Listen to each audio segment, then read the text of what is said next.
Today in the driver's seat we have the South Australian Labor Deputy Leader and Opposition Leader, Susan Close, and also the Shadow Minister for Climate Change and the Environment. That's right. Thanks very much for coming for a drive today, Thank you. I'm Susan. really excited about this. Excellent. With the foot on, yep, that's it. Yep. So that's in drive. Okay. And now you're in drive. Ready to go. Yep. All right, everybody feeling comfortable and safe? Very. Is this the slowest start you've ever had? No, not at all. Okay. We've had quite a variety. How's that feel? It's beautiful. It's smooth, easy, quiet. Yeah, it's always it's really surreal when you first take off an electric vehicle, not having the noise. No noise. That's right. You'll see as we go past this cyclist, see it pops up on the screen. That's brilliant. It's so disconcerting that there's no instrumentation in front of me. Like this is. Yeah. I keep looking for my speed. Yeah, it's super minimalist. Oh, good, yes. You get used to it pretty classy. quick. And you'll feel, as we go around corners, you'll feel it stays quite flat and quite grippy. Right. And that's because... and if I take my foot off the accelerator, it slows down quickly. Sorry, guys. I better just explain that. So as you push the accelerator, you'll see this black line. Yes. And when you take your foot off, it'll go green. And that's actually regen. Sorry. It's probably making you guys feel a bit caustic back there, but it's fascinating. Noah's used to it by now.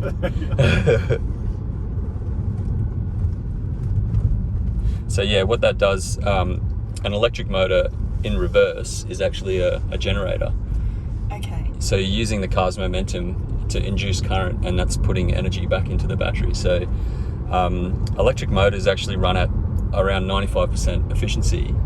So all the energy that we capture from solar and wind can then store it in batteries and then run electric motors at very high efficiency rates. Yeah, it's extremely high. Yeah, compared to an internal combustion engine vehicle, which in thermodynamics we call a Carnot cycle engine, and they max out at around 30% efficiency.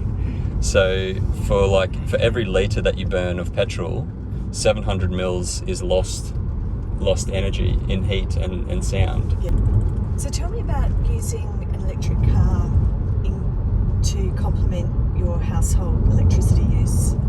So obviously you can harness from the solar panels and the battery you might have, but how does the battery here potentially work back into the house? That's a great question, and where the technology is heading there is quite remarkable. So the battery in this car is a 75 kilowatt hour battery, and that's about 5 times the size of a home battery pack that you would normally see, right? So it's massive. Yeah.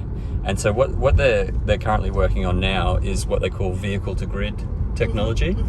And they've actually developed software which will enable these cars to trade electricity with the grid. So when they're plugged in overnight, when electricity's cheap, they can buy electricity into the battery, and then they can sell it back out when it's expensive. So people will actually be able to make money just from their car automatically trading electricity. I actually met you on Sunday. You came to the electric vehicle day. That's right. We had here in Adelaide. The South Australian Labor Party actually announced that they are going to, if elected at the next election, are going to repeal the EV tax. Yeah, exactly. So we were really surprised at the first budget in COVID that the state government came out with. They slipped in this idea that they would start charging for electric vehicle use, so per kilometre. And at that point there were no incentives at all. It was simply about putting a tax on, and it would be a tax that would start immediately.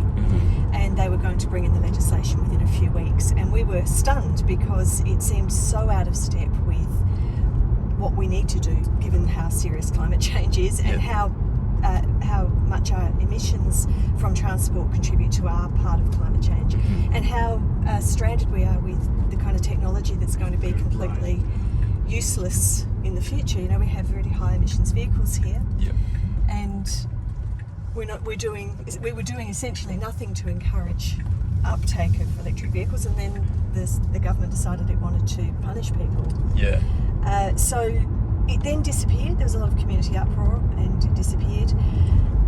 came back again this budget.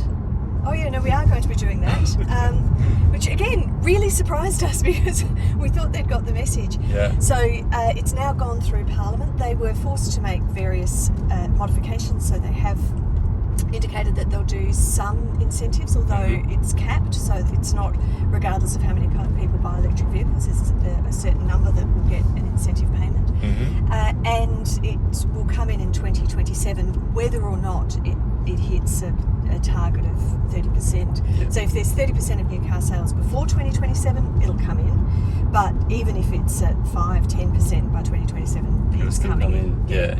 So the short answer is that Labor has decided that we will have to repeal this tax if we win the election in March. Yep. You can't have that kind of mixed messaging about what we need to do as a state to get ready for adaptation to climate change and that we need to do to reduce our emissions. So it's a pretty obvious path to take. Yep. The government argues that they are replacing the fuel excise that isn't being generated because people aren't using petrol. Left here. No worries. But there are so many things wrong with that argument. First of all, you're choosing to put a tax on the very thing you want people to do, which is very bad tax strategy.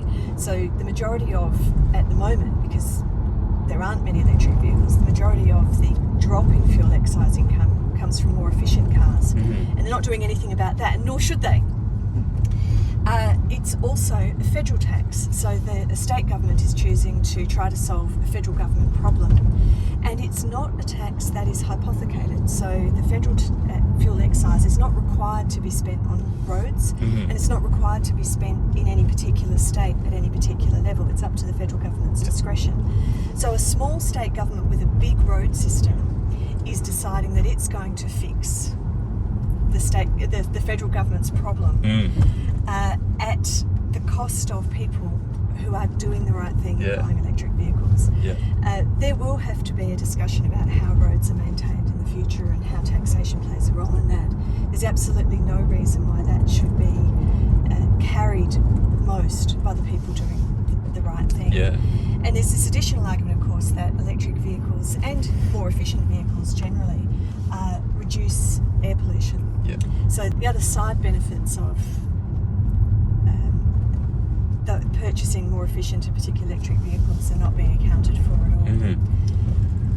Yeah, it's such a good point, and we only need to look at what countries like Norway have done to incentivize their uptake. And in Norway, over 70% of new vehicles are electric now, which is just remarkable and brilliant.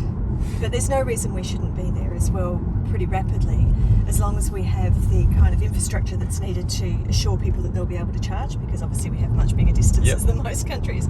And we have the right kind of pricing structure that gets the full range of electric vehicles available here.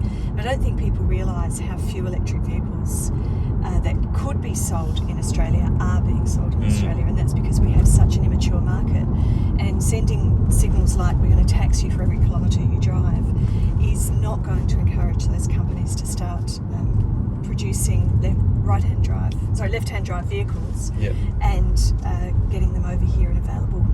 So, exactly. We're kind of becoming a dumping ground for highly polluting vehicles because of our lack of policy. I've heard that a lot of the European car manufacturers and the EU has policy that they've stipulated that a certain amount of electric vehicles must be sold in the EU. So all the EUs that European manufacturers are making are staying in the European Union, and they're not coming here. That's right. Australia for a long time has been just dreadful on lower emissions vehicles, and we are notorious for having the worst vehicle fleet for that reason, because we've never done anything about the quality of the fuel that's available or the emission standards of the engines that are sold. And while I very much blame this state government for eagerly trying to help a federal government out of its problems and jettisoning good policy on the way, I really blame the federal government. We have an appalling federal government run by a coal fondler. And it doesn't matter how he tries to dress that up now, he doesn't get climate change, and he doesn't get the adjustments that governments need. Prime Minister said some absurd things just before the last election. He said that electric vehicles are going to ruin the weekend, and that they won't tow your boat and they won't tow your caravan. Exactly. So don't be afraid of coal. It's never hurt anyone. Yeah. And if you have an electric car, if you're forced to have an electric car, then you'll no longer have a weekend. Yeah. It's just criminal. Actually, criminal. It is. Because it's as if we weren't dealing with a clear and present danger to our way of life. Yeah. And climate change is one thing, but as you said, let's talk about pollution for a little while, because Yes. our cities are full of diesel and petrol cars, and we're all breathing in diesel particulate and carbon monoxide every single day of our lives. And there's not a human alive on the planet who lives in cities who hasn't been breathing in this stuff every single day of their lives. And we know that diesel particulate causes all kinds of terrible health conditions, like childhood leukemia. It causes asthma. It actually causes cognitive impairment in children. They did a study in the US. They looked at 20,000 school kids who take the big yellow diesel buses to school. Right. And they had on average a 6-point lower IQ than kids who don't. So this stuff is making us all sicker and frankly all dumber as well. And so here's the opportunity. Once we do get to 100% electric vehicles, the air in our cities is going to be 100% pure clean air. Yes. And it's going to be the first time that our cities have had pure clean air for over 100 years. So true. So none of us have lived in a city with pure clean air. In fact, even 100 years ago, the kind of industry that we were running pretty unregulated probably mattered. So it'll be in terms of cities ever. Maybe, a few hundred years. Yeah. And what an incredible thing to go for, Yes. It's going to make us all feel much better.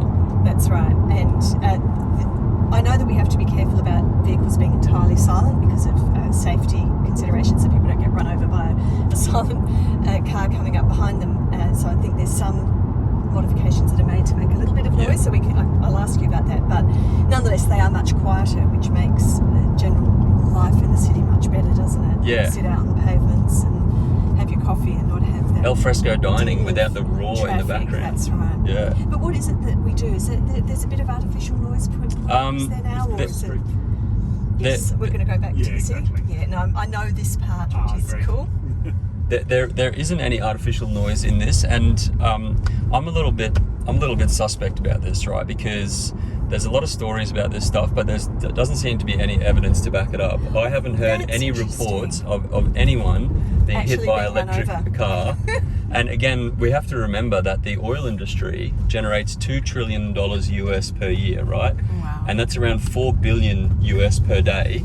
So every day that and electric vehicles are the only threat to the oil industry. So a 1% increase in electric vehicles represents a 1% decrease in the oil industry's revenue. So every day that the oil industry can delay the uptake of electric vehicles is worth $4 billion US. So they throw a lot of money into these little fear, misinformation campaigns, and I think that's one of them. See, even I'd absorbed that it was a potential threat. Yeah, well, I get asked a lot of this stuff, a lot of these questions all the time about exploding batteries and all kinds of stuff. That, most of it is just, well, nearly all of it is nonsense, and it's highly likely that it's been kind of generated by certain interest groups, I'd say. Now, this is a fantastic road for trying Autopilot. Are you interested in giving that a shot? Sure, it's legal, right? Yeah, totally legal. Now, if you stay in the middle of the lane here, Yes. you'll double tap down on the right-hand paddle and 2 blue lines will come up and you'll be in autonomous mode, and you just be very gently with the wheel when the blue lines are on. So you can try that I now. might not do it just while I'm passing trucks. Past the trucks? I'm nervous about it. Anytime you want to Okay. take over, you can just take the steering wheel and take control. So I do that, Yep. then I let go? Yeah, or you can just you can let go and leave your hands close. So, yep. So now, and you can take your foot off the accelerator. Yes, it's off.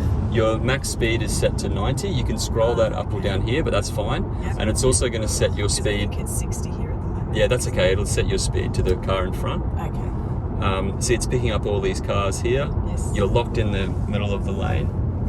How are you feeling? I have come to trust cars a lot more because even my car has that sort of 3-car distance adjuster, which I Yep. really like. But it is a bit strange. I'm super confident with it now, but it does take a little bit to get comfortable with it. Every now and then, it's just going to prompt you to. It's okay now, but it's going to prompt you at some point just to slightly touch the steering wheel. And the reason it does that is so that it knows that you're still awake.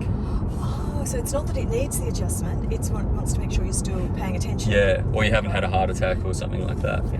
But if you don't respond, say you did have a heart attack, yes, the car will stay in the lane. It'll start beeping at you, and if you still don't respond, it'll put the hazard lights on and slow down and pull off to the side. That's very good. Yeah, that's very thoughtful. This is the future, right? It is. This and mass transit. I mean, it's important to get that balance, isn't it? That it's not just about individuals in individual cars. Yeah. One of the great advantages for South Australia, of course, is that we have such a low emissions profile for our energy, our electricity production. So the fact that when you go home and plug in an electric vehicle, you're drawing on a very low emissions electricity, unlike some of the eastern states, which are still so heavily dependent on coal. So it's slightly illusory in those states because you are charging your car with coal emissions, whereas here you're not. Yeah. And I've seen over the last 12 months that, so just apply slight force, that's it. I've seen over the last 12 months there's been quite a few occasions where we've actually seen negative power prices because there's been so much renewable energy generated in South Australia. That's right. So what we're proposing is that we should harness the excess, the spare renewable energy with a hydrogen power plant and store it in the form of hydrogen that's then able to produce electricity to firm renewables when the renewables aren't supplying what's required for the grid. So we have apparently in the world one of the best places for having both wind and solar at the same time, which is excellent, except we don't have enough demand for the amount that we can harness. So to be able to store that, now of course batteries are one way of storing, but it's a relatively short period of time you can store for. And hydrogen has so many other purposes, so we think it's worth investing in that technology so that as we're able to expand on that and generate more renewable energy, that's it, we can consider replacing natural gas, and we can consider in the future an export capacity. So the idea of saying, well, we've got incredible advantage here, but we're not resting yet. We need to go further. And part of it is, and we've called it a hydrogen jobs plan, and the reason is that we see this as being part of a manufacturing strategy, that future manufacturing has to be zero carbon. So what we need is a capacity to run base power that's zero carbon so that we can make things in the future when no company will make anything in a place where they're generating carbon. Yeah, right. So it's a massive selling point for industry to come to South Australia because it's clean. It's clean. Exactly. So we went to Electrolux when we were announcing this policy, and you may know they're owned, I think it's a Swedish family-owned Electrolux, and they have I believe it's zero carbon by 2030 target. And so, sure, it's net zero, so they can purchase offsets, but they'd rather not generate any at all. So if they're going to stay in South Australia as a white goods manufacturer, they make ovens and stovetops, we have to find a way to be able to help them manufacture at zero carbon. And the hydrogen jobs plan is the way that we want to do that. Yeah, fantastic. And just on manufacturing, I understand that you were the automotive manufacturing minister? Yes, so for the first year of my opportunity to be a minister back in 2014, that was part of my portfolio. And then I became the education minister, so the education minister retired from the front bench, and so I left it. And I loved being education minister, but I really enjoyed being manufacturing minister. But of course it was in a pretty difficult time, which was when the federal government had decided that it didn't need to have a car industry. Right. And we had Holden, which had employed generations of South Australian workers. It was a very advanced manufacturing plant. I think at times best in the world for being able to customise vehicles. And we just lost it overnight. And the supply chain workforce at the same time was a disaster for the capacity to manufacture things in South Australia, and that's why we have to get that back. We have to do it in a zero carbon way. So my background is actually engineering. I studied mechanical engineering in Queensland. Okay. And when I went through university, I was really passionate about renewable energy, wind and solar and electric vehicles, but there weren't really any options for me in Australia to do that. And Yes. a lot of the people that I studied with, they've ended up in the coal industry, right? So I can imagine that if Australia was once again able to establish, if we're able to establish an electric vehicle industry or a battery industry or a renewable energy industry, That's right. it would inspire so many young engineers to follow that career path. That would be excellent, and it's not easy. So when you lose an industry like that, it's really hard to recreate. And so I think a lot of people can be a bit over-optimistic about, we'd just be able to make these things. But actually, there has to be a reason for a manufacturer elsewhere to choose to set up a plant here. Yep. Perhaps our very low emissions profile could be that reason. That and the fact that we still do have the memory within the supply chain companies that have managed to diversify, a memory of being part of a car components supply chain. Legacy kind of thing. And we still have people who've now scattered into other industries who were part of Holden. So if it happens fairly soon, it could happen. Yeah. But I can't tell you how disappointing it is that we had a federal government that on one hand doesn't care about climate change, and on another doesn't care about having a car industry. It really is a very low complexity, high carbon kind of approach. They've set us back a long way. It's not the 21st century. No. We're going to be high complexity and low carbon, and this federal government doesn't seem to understand that. Yeah. Well, hopefully they won't be around for much longer, and we can That's right. rebuild it. That's my federal colleagues' task. Yeah. Should they choose to accept it, their challenge is to win a federal election. Yeah. Well, I think it's definitely on the cards. Especially we saw Scott Morrison today talking about electric vehicles, and he's after his comments before the last federal election, saying those negative comments about electric vehicles, and now people really want electric vehicles. They want this future. Exactly. And now those comments that he made before the federal election are being exposed as lies, really. Yeah, it's a pretty sad state of affairs when the public and the business community have moved far ahead of a government that's supposed to represent them or even lead them. Yep. And that's the tragedy of what we have now. It wouldn't be like that if we had a federal Labor government. Yep. Much more in tune with expectations and also much better understanding of what future challenges are and how we need to prepare for them. I mean, this is industrial transformation on the scale that we haven't seen before. We haven't seen before successfully done. So often when you have big industrial transformations, you lose generations of workers. You don't pay attention enough to the transition on a human scale.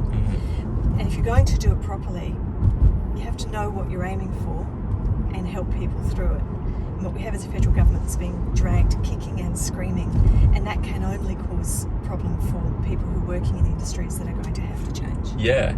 I mean, they pretend they claim to be supporting fossil fuel industry, but the fact is other countries, they're just going to stop buying coal and gas from us. That's right. And these poor people that are in the fossil fuel industry now, there's no other industry for them to go to at the moment. So they're really not supporting those communities at all. There's no signal to business to start investing in alternatives. There's no signal in starting to change the capital investment of businesses away from being dependent on fossil fuels.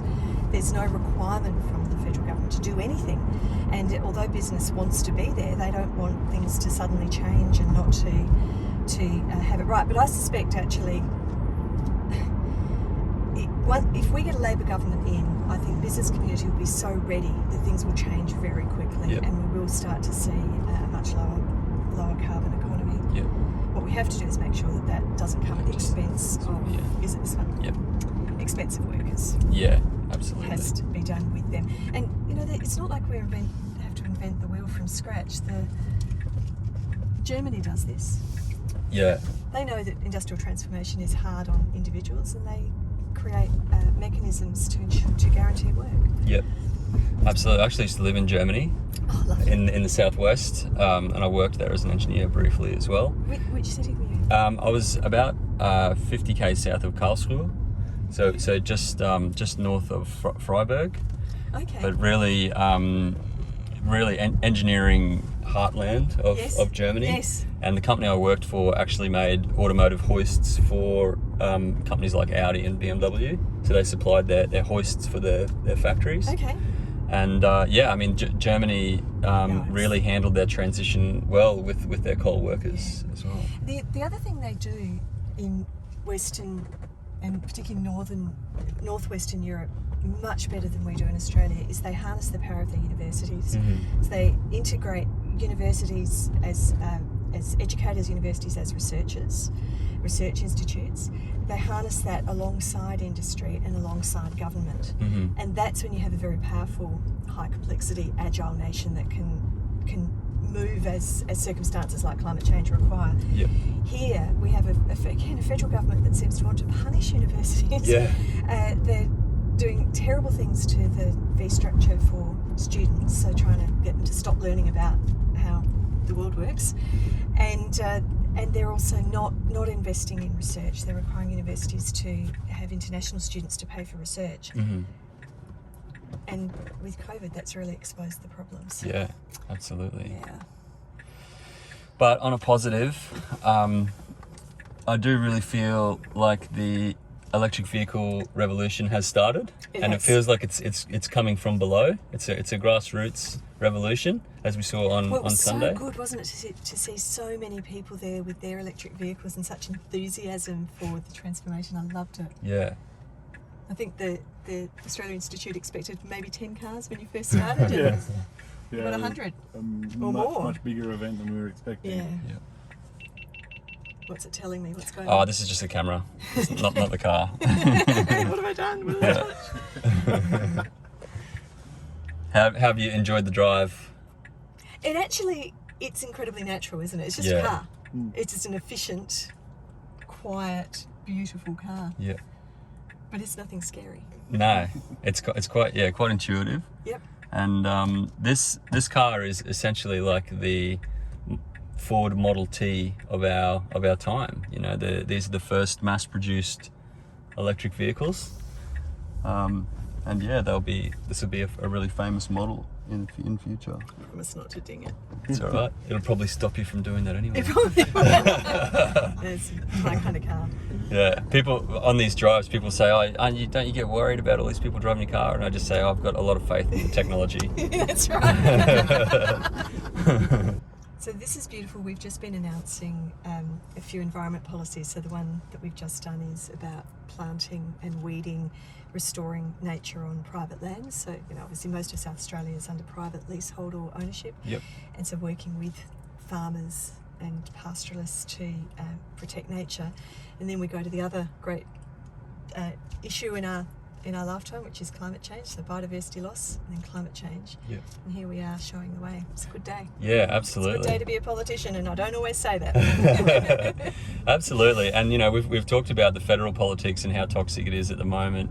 If you just looked at federal politics, you'd be quite depressed. But really, the movement, the climate movement continues to build. The technology is just getting better, and it's growing exponentially. So there's so much positive vibes in the broader movement at the moment, I feel. That's right, because the argument's been won. Yeah. We know this is real, and we know that we can do things about it. Yeah. They're the two important elements. If you know it's real and there's nothing you can do, that's not great. But we've got the pathway. We know it's a problem. And when I say we, the Australian people, Yeah. the governments just need to catch up. Yeah, absolutely. Yeah, and the more people I take in this car, like I get depressed. I've been very depressed about climate over the years, but the more people I take in this car, and the more I see the smiles, and whenever they get out of the car, they're super happy. The more I think, okay, we're going to be okay. This thing's going to work. That is one thing that I think people involved in climate change should take a moment to think about, because it is easy to get very depressed. And so it's good that you're doing something positive now and you're feeling good about that, because you have to look after yourself as a climate activist. Yeah. Yeah, I years ago worked in the Environment Department before I came into politics, and my first job there was setting up the Premier's Roundtable on Sustainability, it was called, and Tim Flannery was the chair. Oh, wow. And he was at that time just starting to write The Weathermakers. Well, that's the book that changed my life, actually. Oh my goodness! Yeah, I read it in 2005. So this is back in 2003-04, Yep. and so he had me doing some little bits of research for the committee, and I remember having almost a panic attack when I read the number of triggers for runaway climate change, Tipping and I points. realised that many of them had started. And so there was a lot of confronting information in climate, and we can't allow ourselves to be defeated by that. We have to acknowledge truth, Yeah. but we also have to look at the pathways, and so this is a really positive way of doing that. I love it. And it's good you're looking after yourself as well. Yeah. Tim Flannery's book, The Weathermakers, had a huge impact on me. It's such an amazing book, and just really articulates the problem for people who aren't scientists, really. Well, one of the great things about Tim is, apart from the fact that he's right and a good scientist and all of that, is he writes like a dream. Yeah. He writes so beautifully and so persuasively. So I was thrilled just to have a small involvement in working with him at that time. Fantastic. Really important. And we're looking at a March election.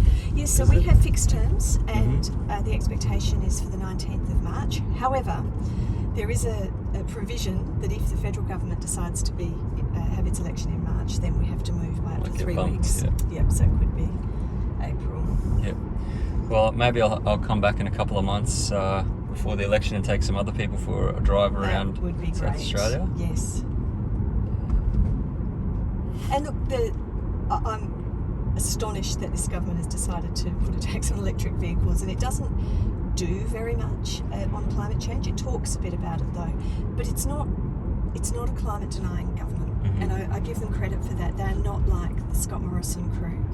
I think there probably are a couple of people who don't really buy climate change on the backbenches, but as a government, they accept climate change, and they accept that something must be done. They just don't do quite enough. Just don't follow it up with policy. No, Yeah. no, that little thing. But Yeah. they've really wrapped themselves in the Labor legacy, because we were in for 16 years, as you probably know. So all of that big uplift in renewable energy happened under Ran and then Weatherall. Yeah. And they have wrapped themselves in that legacy, which is better than trying to terminate it. Yeah. I think, So we need it to be bipartisan. Cannot be forever a Absolutely. Labor versus Liberal argument. Absolutely. We've only got a couple minutes left, but maybe we can talk about the big battery here in South Australia, the world's first. It was at the time the biggest battery, of course. As should happen, it's been eclipsed since. If we built the hydrogen plant that we've talked about, the storage facility, it would be the biggest in the world if we did it right now, but by the time we get to build it, it won't be, because that's as it should be. Things are accelerating apace elsewhere. So yeah, we built the big battery with Elon Musk. I didn't get to meet him, but it showed that what happened was we had a statewide blackout.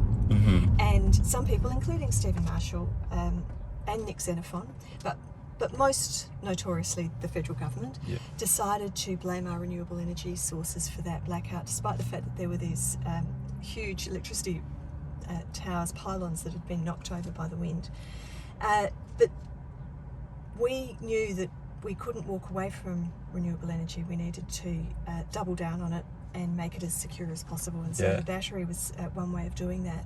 And the people of South Australia embraced it and are proud of it. And that just shows how much further along the people are than politicians are sometimes. And you didn't get to meet Elon Musk during the battery, but maybe if South Australia gets a Tesla factory, maybe he'll come over and you'll get a chance to meet him then. I'm not hypnotised by people with loads of money, I have to say, so I can live without meeting him, but I'm grateful that he's done some good things for the planet.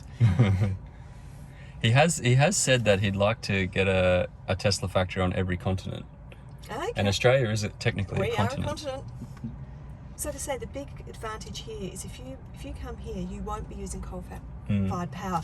Well, until of course we get an interconnector that the Marshall government wants to plug into New South Wales. So we'd be getting some coal-fired down from them. But we don't generate Linear gear. intense carbon electricity. Yeah. And our proportion of renewable energy just keeps getting better. Yeah. And the more we can stabilise that through the battery, through hydrogen, the better. Yeah. And just on those times when the price has dropped and even gone negative because of so much energy production in South Australia, a couple of weeks ago I read that in Norway there was an abundance of wind power coming off the North Sea. Yes. And a guy on Twitter from Norway, he posted a screenshot of the spot price, and it was like 0.1 cents per kilowatt hour, and he said that he'd actually fully charged his Tesla Model 3. He'd fully charged his Tesla Model 3 for 10 cents. That's the flexibility, I imagine, of the battery, that it can, as you were saying, you can program it, but you can even just choose when you plug it in. Yeah. Within reason of what you need. Yeah. That's fantastic. And even, I mean, I charge mine, it's a 75 kilowatt hour battery, charge it overnight, 10 cents a kilowatt hour, that's $7.50 for 460 kilometres. Yep. And as we say, with a massive uptake of renewable energy, it'll probably cost you a couple of bucks to fully charge in future. That's right. You know? That's right. That's what the oil industry is afraid of, really. We do, when we think about climate change, we've often been trapped in the, and for the environment generally, in the it's the consumer's fault narrative. So we just need to recycle more, or we just need to plant more trees, or whatever. And we do, of course we do. But we also have to remember that there are very, very big businesses that have made a lot of money out of hurting this planet. And it's time they took a step back. Yep, absolutely. And I think I read that like BP, in 2005, BP actually came up with this concept of the personal carbon footprint, because they wanted to place onus on the individual rather than taking responsibility themselves. Into more? Yes, of course it's more, isn't it? Yeah.